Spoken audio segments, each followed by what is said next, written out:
up, everyone? Welcome back to the Charter Podcast, brought to you by St. Xavier University. I'm Ruthie Polinsky, joined by the fellows Alex Shapiro and 𝗗cie𝗰𝗶𝗹 to talk a little bit of the NFL Combine, which is upon us this week. We have a lot to get to. Alex, 𝗗cie, happy Monday. How we feeling? Feeling restored after a nice weekend, and looking forward to heading down to Indianapolis later today for the Combine. So we the NFL offseason chugs along, and I'm feeling good. Yeah, this is a huge week. It's exciting because obviously we all know about the prospects and the workouts and stuff, the Combine. But what you got to realize about the Combine, that's when a lot of these deals get done free agent wise. That's when the agents are talking. That's when you start to hear a lot of the rumor mill of who's going to go where. It's a really cool time because there's so much going on. Yes, there's the draft there, but it's also the biggest time as a player from free agency. What you learn from your agent after the Combine is always, you don't know till after the Combine he's telling you which teams are interested. And that's a really cool part of it, and getting the NFL back together. Obviously, we're going to hear from the Bears on everything off season again. So it's an exciting time. Excited to see Alex Shapiro down there, what he's got for us, and we'll be talking about it all week. 𝗗cie, that's kind of where I wanted to start with you, because obviously you've participated in an NFL Combine. You are the only one on this on this podcast that has done so. So obviously you've talked a little bit about your Combine experience. We know how much of a stud you were at the NFL Combine, but I'm a little bit more curious, like in these days leading up to the workouts and the meetings, what does the preparation look like for someone who's really trying to make an impact, especially someone, that comes from a similar situation as you, that played in a smaller school, maybe isn't on everyone's radar, and is really looking to make a splash this week? Yeah, so it's a really exciting time for these players, but it can get stressful because you're obviously preparing for so much. You're preparing for the interviews just as much, not just as much, but almost just as much as you are for the on-field stuff. So I trained at IMG Academies in Bradenton, Florida, which is just a big, basically sports resort. And you obviously have your program that's laid out. Say if you're there for 3 months, it's a 12-week program, and you start to taper down, and you're focused on the 40, the movement drills, the ball drills. You're still being a football player because you are going to do the on-field stuff for most of these guys. And then the pro day, you had the all-star game that you did. But in the days leading up, now you're starting to taper down. You're obviously traveling to Indy. There's a couple places you're going to get some little workouts in. You're not going to do too much, but you're going to keep the body moving, the blood flowing, so you can make sure that you're going to go on field and perform well. So that's what you're doing as a group with the group that you train with. But then you're also making sure you're staying up on your studies. Okay, your fronts. Do you know how to identify fronts, coverages? You're studying football stuff. Do you have some questions they're going to ask you about an off-the-field incident? Why'd you transfer? You're kind of scripting and going over the questions that you're going to get asked. And each player's different. Oh, so you're undersized. You're over. You're a little big. Can you lose weight? Can you play this position? Can you play this position? And you're getting ready for all of that. So it's pretty cool. It's a little stressful. And people got to realize that this is, for a player, this is a 4-day event. People see the last half day. That's the on-field stuff. You're going through medical examinations. One day is a full day of X-ray, MRI. You are seeing every team's doctor. Like, you're not just one doctor. You are seeing multiple teams. You have any injury stuff, going through all the medical. And different teams are going to have different takes on players. I mean, we've seen that before. So it depends what team sees you. Is this guy, will he be healthy? Will be 100% healthy if you're a guy that's got medicals? And then after medicals, you're doing the interviews. You're going in rooms. There's the GMs, the coaches, the offensive coordinator, the training staff. Everybody's in these rooms, and you're having these face-to-face meetings with them. And that's when the guys, like, they'll fall in love with certain players. Like, they love his attitude. You hear about him, oh, really love this kid. This kid's smart. He's bright. He knows ball. And that's where you start to get that, is at the Combine. So this is really important. This is where you start to hear the rumor mill. And most of the time, if you're hearing rumors before the Combine, I don't pay attention to them. After the Combine, a lot of them are real. When you're training for the Combine, how difficult is that? Because training for the Combine is not like training for OTAs. You're not practicing your 40-yard dash when you're getting ready for your third season in the NFL. So can you talk about that transition of like getting out of football, and then having to kind of re-rack and do different types of training to get ready for this one event where you make a splash. Is that difficult as a young player to kind of switch gears like that? Oh yeah, because you're training for specific drills. It's so technical. You know, you're putting your finger, your hand an inch up on your 40-yard dash start. You're leaning back a little bit. It's so technical. On your 5-10-5, you're working on this technique. And it's not like you're playing football. You're getting stronger. You're getting faster. You're just going out there and playing. You're doing a lot of technique stuff.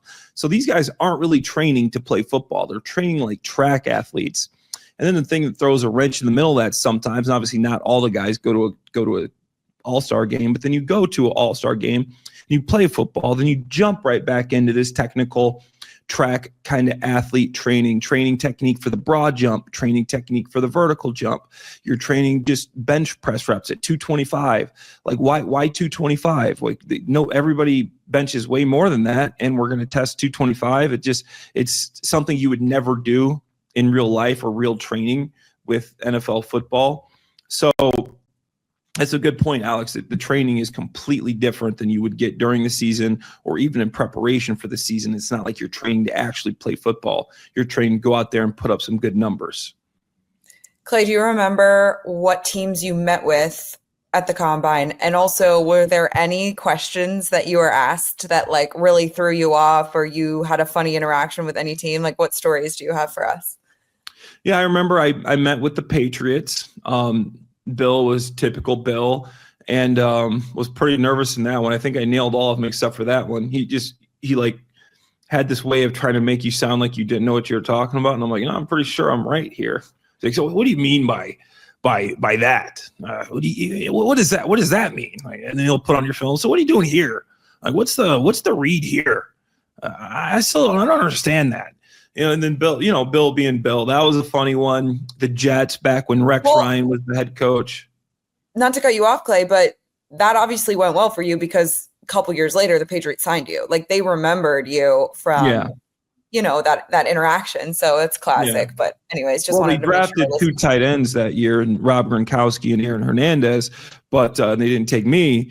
But a couple years later, they must have remembered me, and that's where you get introduced to a lot of these guys first time. And then when you're a free agent, they'll remember you from meeting them at the Combine. I remember Pete Carroll, and he was with the Seahawks, and I fell in love with Pete Carroll in just that interview. I mean, the guy was so positive, energetic. Like, dude, this guy Pete Carroll was awesome. I loved Rex Ryan. He was a really cool guy.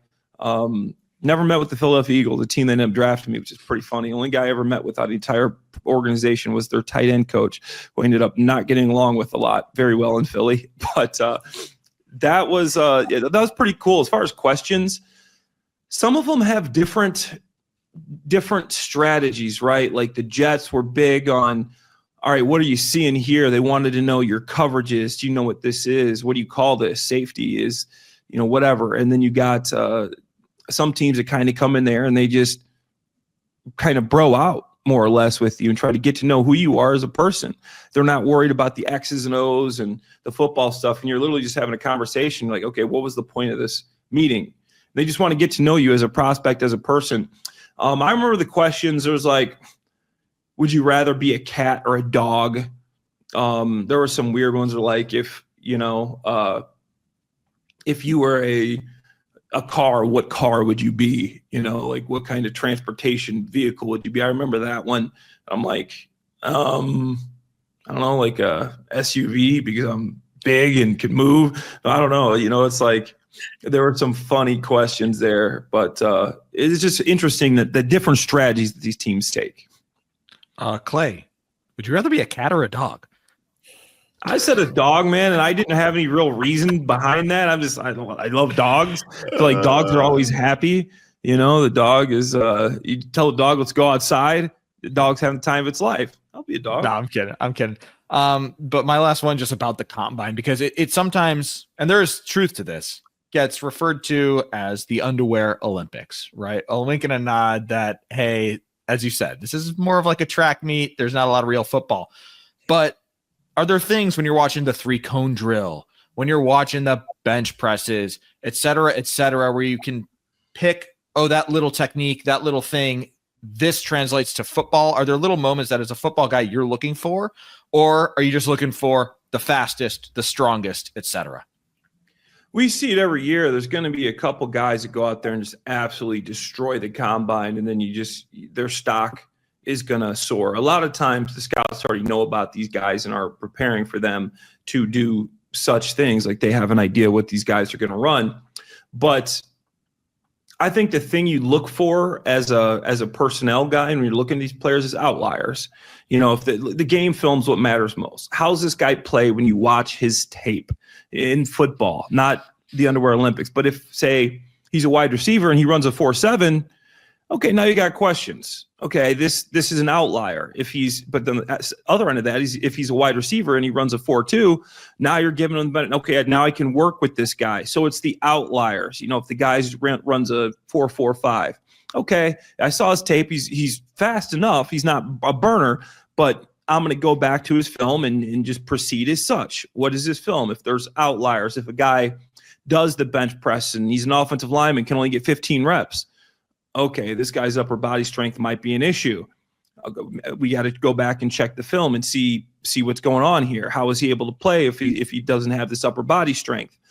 Defensive lineman, obviously vertical jump, broad jump, explosiveness. Guy's got a great first step on tape, but then he only pulls out a 30-inch vertical, can't jump 9-something on the broad jump. So it's like maybe he's not as explosive. To me, it's about outliers. The film is what matters most.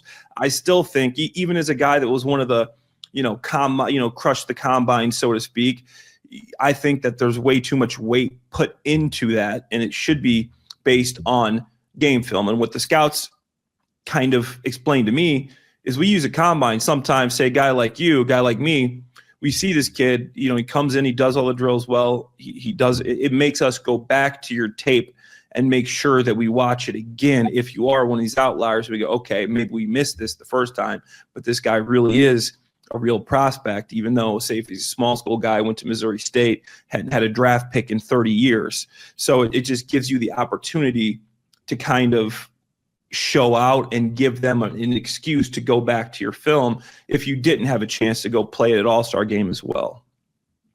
It's so funny, Clay. You just had me thinking about this sort of in your day when you were going through the combine, the coaches you were meeting with. It was Bill Belichick, Pete Carroll, Andy Reid. Like those are it's like the old school, sort of like veteran guys. This year, when you think about who's going to be in the Bears meeting room, Ryan Poles, is he 39? Yeah. Ben Johnson, 38. Like all these young coaches now, Liam Cohen, all these people that are getting hired who are just this young wave. And you even think of guys like Matt LaFleur, Kevin O'Connell, Sean McVay. Like it's so interesting to compare and contrast. And it's not like you played a million years ago. Like you played in the league. How long has it been now?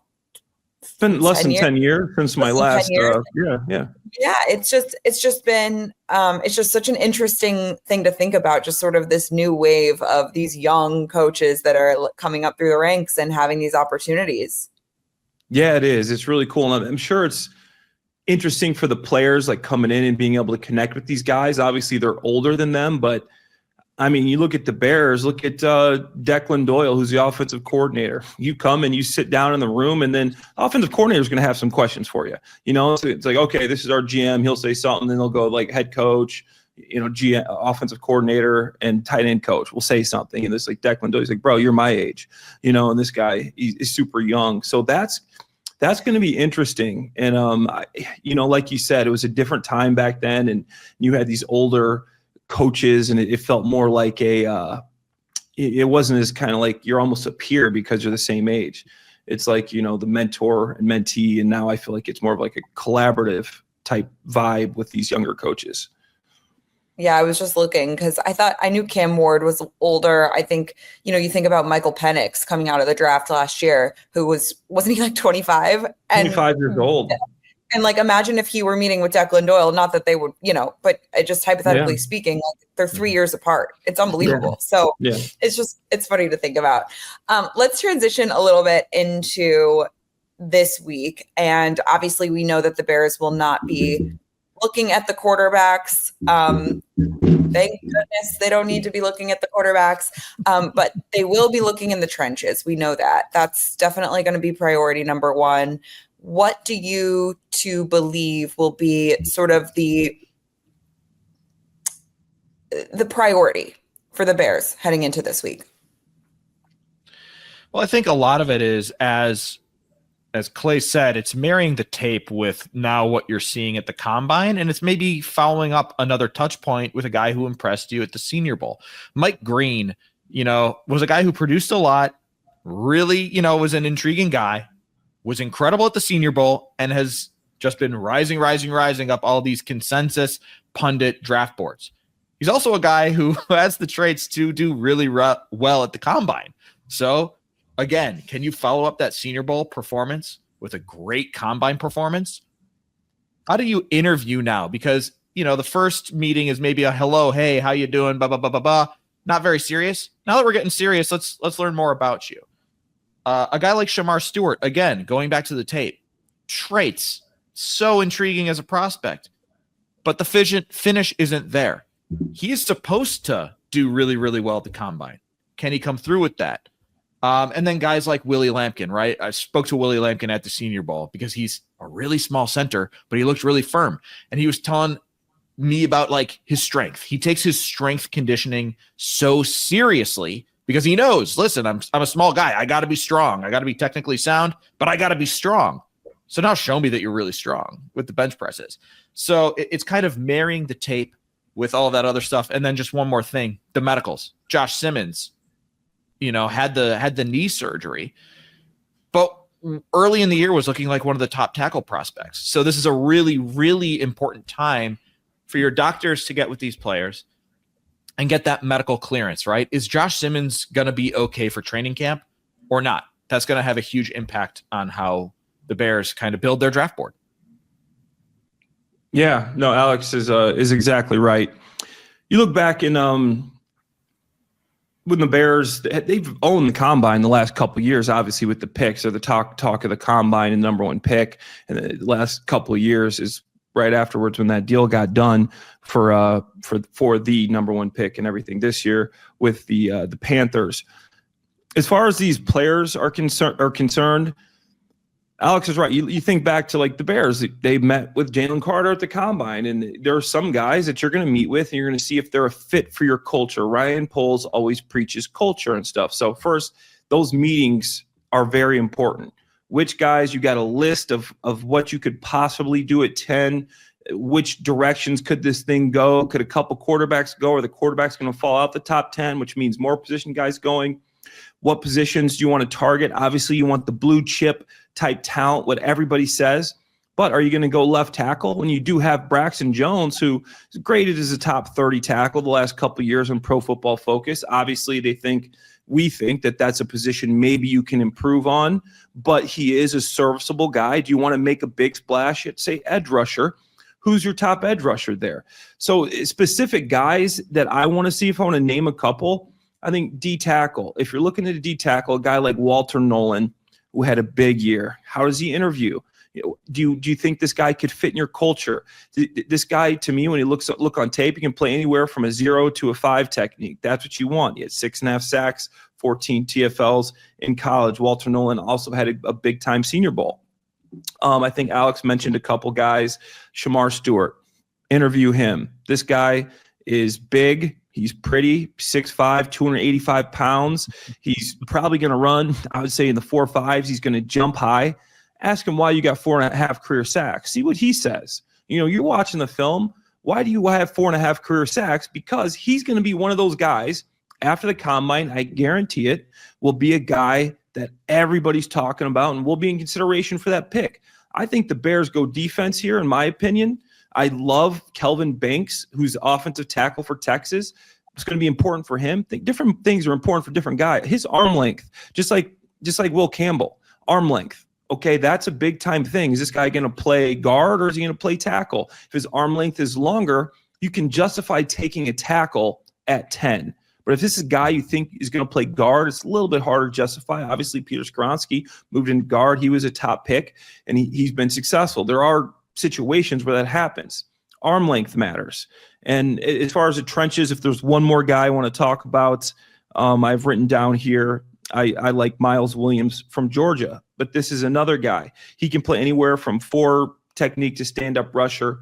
Michael Williams was a Georgia Bulldog, didn't have a lot of production. But on Georgia, you don't see that. Is this guy top 10 pick? Maybe. You see how he does at the combine. Ask him why maybe he didn't produce the way you think he should have, and go from there. But right now, my favorite, Alex mentioned him, is Mike Green. Before we got on today, started talking about Mike Green from Marshall, and I watched some more film for him today, and he is just relentless.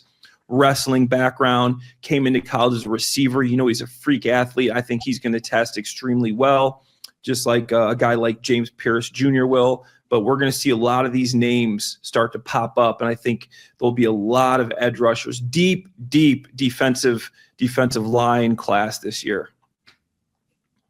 I think we'll all collectively throw our hands up to the sky if the Bears draft a skill position player at number 10, right? Like, we're all sitting there thinking that absolutely, come on down. Right. It would just be, I mean, and there has been some conversation of, if there's someone there that you absolutely think is a game breaker, is it worth it? And I think the 3 of us would all agree that it's not at this moment in time. But Clay's shaking his head. Alex, give me a signal, smiling. I'll shake my head. What do you think? Philadelphia Eagles, man. They what recipe did the Eagles use? Defensive line, offensive line. You look at that. I mean, that to me is what a lot of teams should emulate. There's also good skill on day 2. Yeah. Go get your skill on day 2. Yeah. And there's the Detroit Lions, I think, are another good example, who you're going to have to see twice every single year. I want to get to this too quickly, guys, because this is the last time we'll chat before we hear from Ben Johnson and Ryan Poles on Tuesday. I'm really looking forward to hearing Ben Johnson sort of speak in a less formal setting. Like, going back and listening to his press conference, it was so intentional, so clear in his messaging and what he wanted to get across. But like, what is this guy like when you're just sitting around and like chatting with him? Like, that is really what I think a lot of people are going to be surprised by, and maybe even more excited about who he is. It's just sort of like a 38-year-old dad of 3 young kids. Like, he's just another guy that I think has he's obviously brilliant and has a lot of great things to say, but what's he sort of more like in an informal setting? And then from Ryan Poles, I'm just really interested to sort of hear his messaging about, what does Ben want in order to be able to have success, right? And how are they working together? And what has that relationship been like so far? Those are the 2 things that I'm really interested in hearing from those 2 on Tuesday. What about you guys? Yeah, same here. I'm really interested in, is there a shift in the way Ryan Poles is going to approach personnel and scouting now that he's working with Ben Johnson instead of Matt Eberflus, right? Matt Eberflus wanted the kind of cerebral defensive player who could really tackle, pursuit, motor, right? On offensive line, light, athletic, could get to the second level, could get out in space. These were hallmarks that we knew, right? That we could expect them to draft.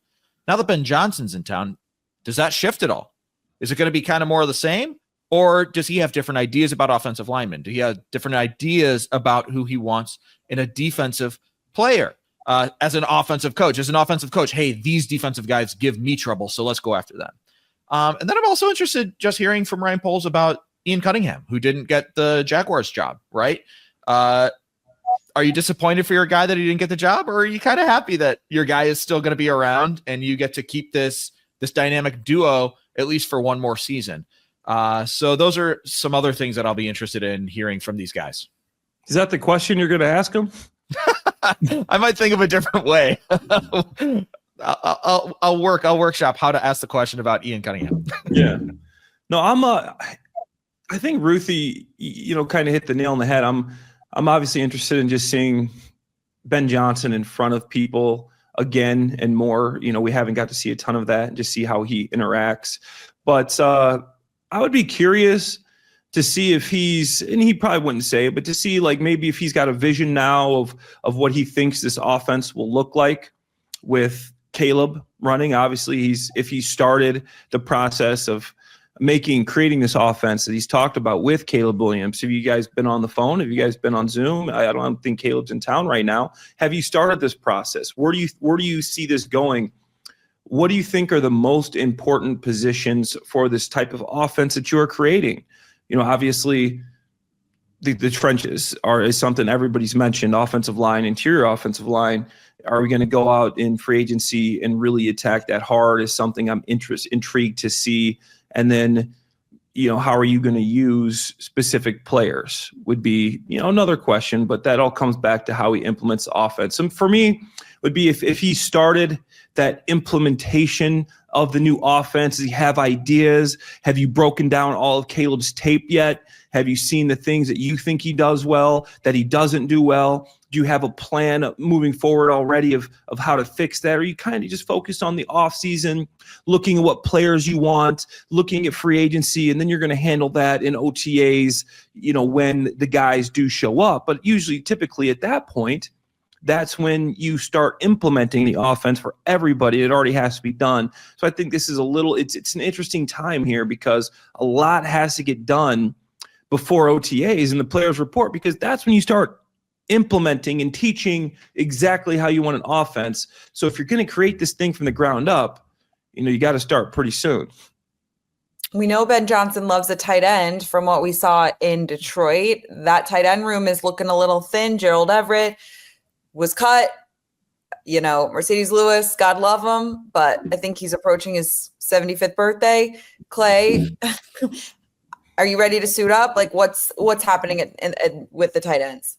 Oh man, I think, free agency is one thing, but I think this is a great draft for tight ends. And I think Alex would agree with me here. There's a few guys that I love, and I'm just talking to Alex. I know he loves them too. We've talked about this guy, Mason Taylor from LSU, multiple times. I think that, he's a guy that can run, he can block. He showed good blocking, better than I thought he would at the Senior Bowl. And he only scored 2 touchdowns. What I need to see from him at the Combine is how explosive is this guy? Can he run a 4.5?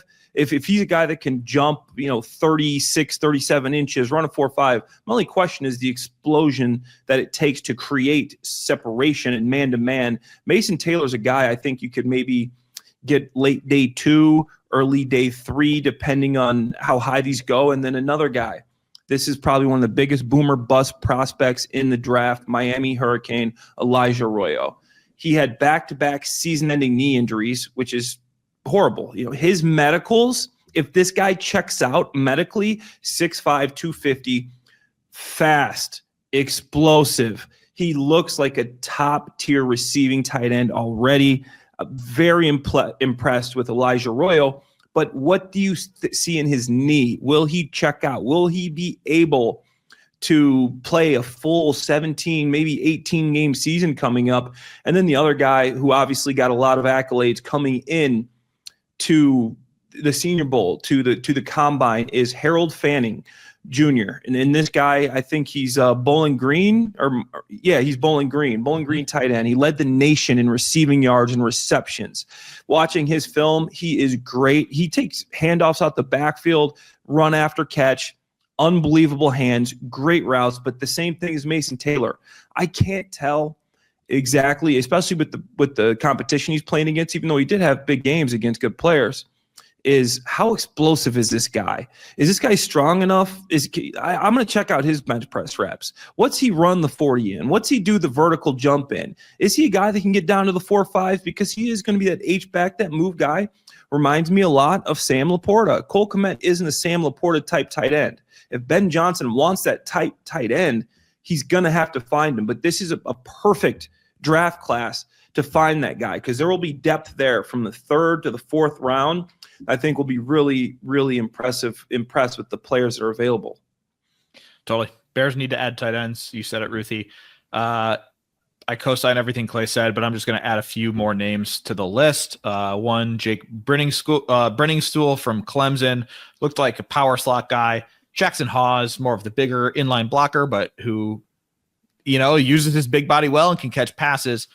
So those 2 dudes. And then one guy who, is potentially in play for a top 10 pick, just like Brock Bowers was last year. I'm not saying he's going to be Brock Bowers. Tyler Warren, the guy out of Penn State, so good, right? We didn't talk about him before because, we were doing all the Senior Bowl stuff, but there's a guy who had an unbelievable season, appears to be a great prospect. So Tyler Warren is also going to be like a buzzy tight end name. Love it. Great stuff, guys. 𝗦liche 𝗰𝗶𝗹 safe travels to the combine. We'll talk more about everything on Wednesday after we've heard from the Bears brass, and we'll start to hear from some players, some potential Bears, all the things. And obviously we'll have a full recap of combine next week. So Alex, drive safe. Clay, I'll see you later this week on the Big Pro Football Show. And we hope everyone has a great rest of their day. This is the Charter Podcast brought to you by St. Xavier University. For 𝗦liche 𝗰𝗶𝗹, Clay Harbor, I'm Ruthie Polinsky. We'll see you next time.